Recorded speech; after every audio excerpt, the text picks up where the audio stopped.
when the horn blew, Persephone came out of the roundhouse with everyone else. Whedon, a farmer and occasional leather worker, was the gate's guard that morning. He shouted down from the wall through cupped hands. Fhrey! Again?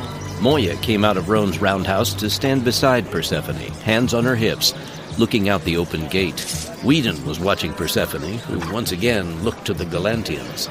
All 9 were there, forming up beside the wall and donning their weapons. Nifron was speaking to the goblin in another language that she couldn't understand.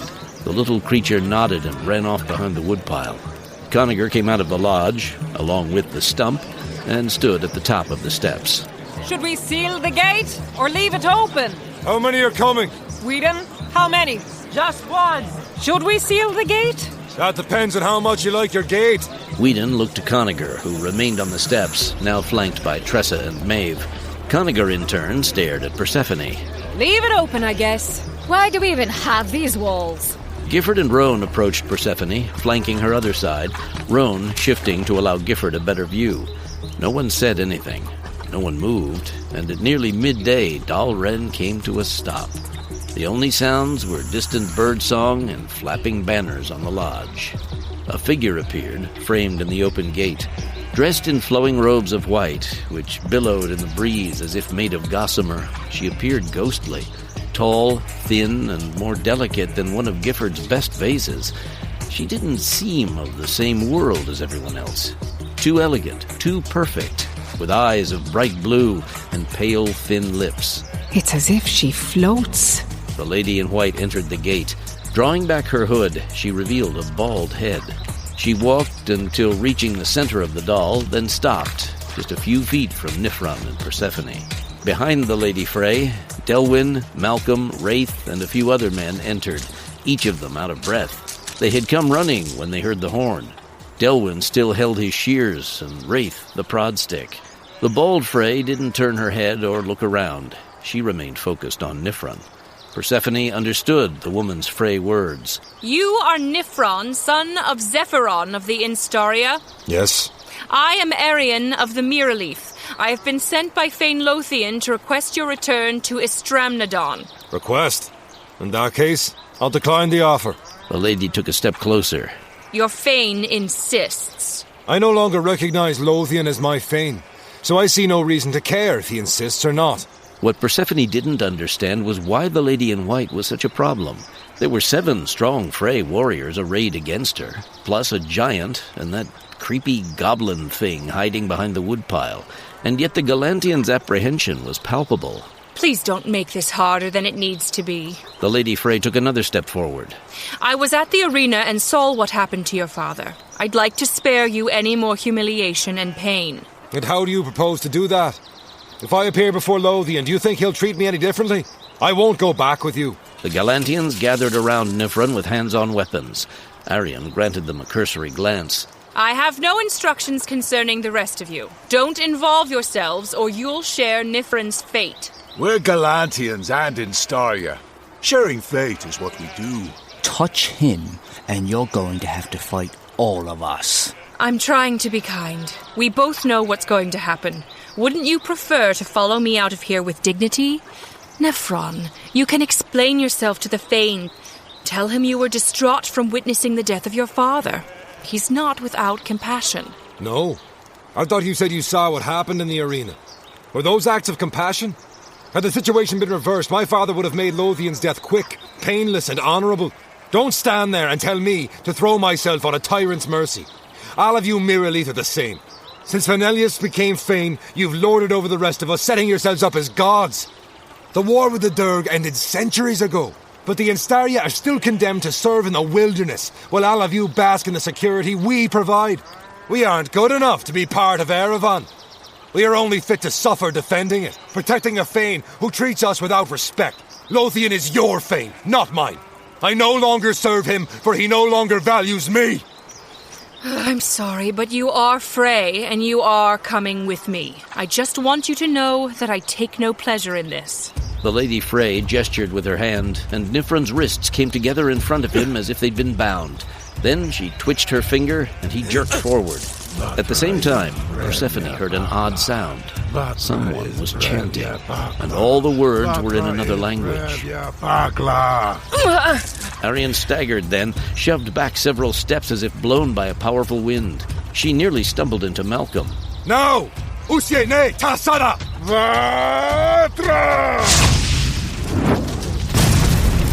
Persephone watched in amazement as Arion caught fire. In an instant, her whole body was engulfed in a pillar of flame that swirled and coursed up 20 feet into the sky. Those who were close backed away. The Galantians drew weapons and ran at the blistering column of fire. One threw a javelin, another a knife. Then everything stopped. The javelin and knife froze in midair and fell. 7 of the Galantians slammed into an invisible wall and collapsed, dazed. The giant staggered and reeled, blood running from his nose. The woodpile was swept aside, revealing the yellow-eyed goblin. With a wave of Arion's hand, the goblin froze, and the fire surrounding her vanished. She was still dressed in pristine white. Not so much as a thread of her wondrously white robe had been singed. Sit down, all of you! The Fhrey, as well as the goblin and the giant, were thrown to the dirt. I've had enough of this foolishness. The remainder of their weapons flew from their hands and scabbards, clattering into a pile near Arion's feet. This is why you're treated poorly. You dare to attack your fellow Fhrey? She pointed at the goblin. You've enlisted practitioners of the dark art. You've become wild and are too dangerous to be allowed back into society. You've become feral. No, worse. You've become rabid. It isn't for you to decide whom you serve, nor to judge the wisdom of the Fane's actions. Lothian is Fane because Feral has decreed it. Your father died because our god knows who will make a better Fane. When you disobey Lothian, you're defying Feral's will. Who do you think you are to... Arion crumpled, sprawling face first on the gravel where she lay, awkwardly twisted, her cheek pressed against the little rocks of the path. She didn't move. Behind her, holding a rock in both hands, stood Malcolm, staring down at the pile of cloth and the Fhrey woman at his feet. The Galantians rushed forward. Nifron stopped, looking down at her. She's breathing. He looked at Raithe. She's still alive. You need to finish her. What? You're the god killer. You have 2 swords. Use one of them and kill her. She's defenseless. I know, so it'll be easy. I don't kill women and children. That's not a woman, that's a Mirrorleaf. I don't even know what Mirrorleaf means. It means she's too powerful and dangerous to live. Sebek looked at Malcolm. You don't just attack a Mirrorleaf without finishing the job. Leaving her injured is suicide for you, us, and pretty much everyone here. Don't lay this at our feet. If you want her dead, go ahead and kill her yourselves. We can't stop you. No. A Fhrey can't kill another. Where's Grigor? No. Persephone muscled her way into the ring of people surrounding the fallen Fhrey. Don't hurt her. Grigor, get over here. The giant lumbered toward them, pausing to pick up his sword. I need you to kill this bitch. Persephone turned to Raithe. Don't let them hurt her. How did I get to be the arbiter of things? I didn't knock her on the head with a rock. Nifron, if you want to stay with us, and since you can't go back to Alon Rist, this might be the only place you're welcome. I forbid you to harm her. Persephone! The enraged Conager stood with his wife Tressa in the doorway of the lodge, to which he had retreated. Stay out of it! This isn't our affair! It is! This lady cannot be harmed. Raithe, help me. Don't let Nifron kill her. Nifron can't kill her. Fhrey can't kill Fhrey. That's why you have to do it, god killer. Or let Grigor. Delwyn, Cobb, Whedon, take her into the lodge. Gently. Carry her upstairs and put her in the bed in the loft. Are you insane? You don't understand. She's Mirrorleaf. If she wakes up... Well... She'll erase Rulin from existence, and all of you along with it. That doesn't matter now. It's what the tree said to do. The what? Did you say the tree? She's right. Delwyn and Cobb crept in, moving like cats, terrified of the Galantians and not terribly thrilled with the Mirrorleaf. Go on, pick her up. Gently. Be very careful. She's bleeding badly. We need to stop it or she'll die. Good, let her die. Their path to the lodge was blocked by the giant, still holding his sword. What do you say, boss? Nifron, I meant what I said. Leave her alone or you won't be welcome here anymore. Never mind. Forget it. You heard the woman.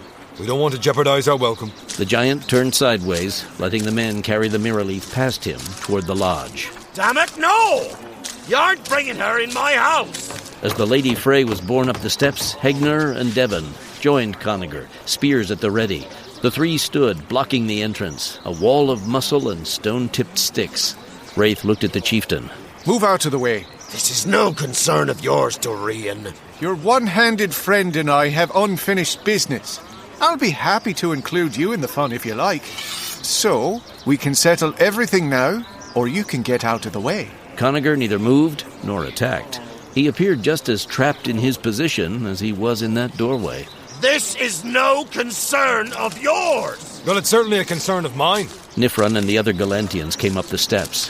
That was all it took to make Conager move. Come on! The chieftain grabbed Tressa's wrist, abandoning both the porch and the lodge, while Hegner and Devon followed close behind. You just better hope she dies. You're putting a dragon to bed in there, and when she wakes up, Ferrell'll help us. I wouldn't count on it.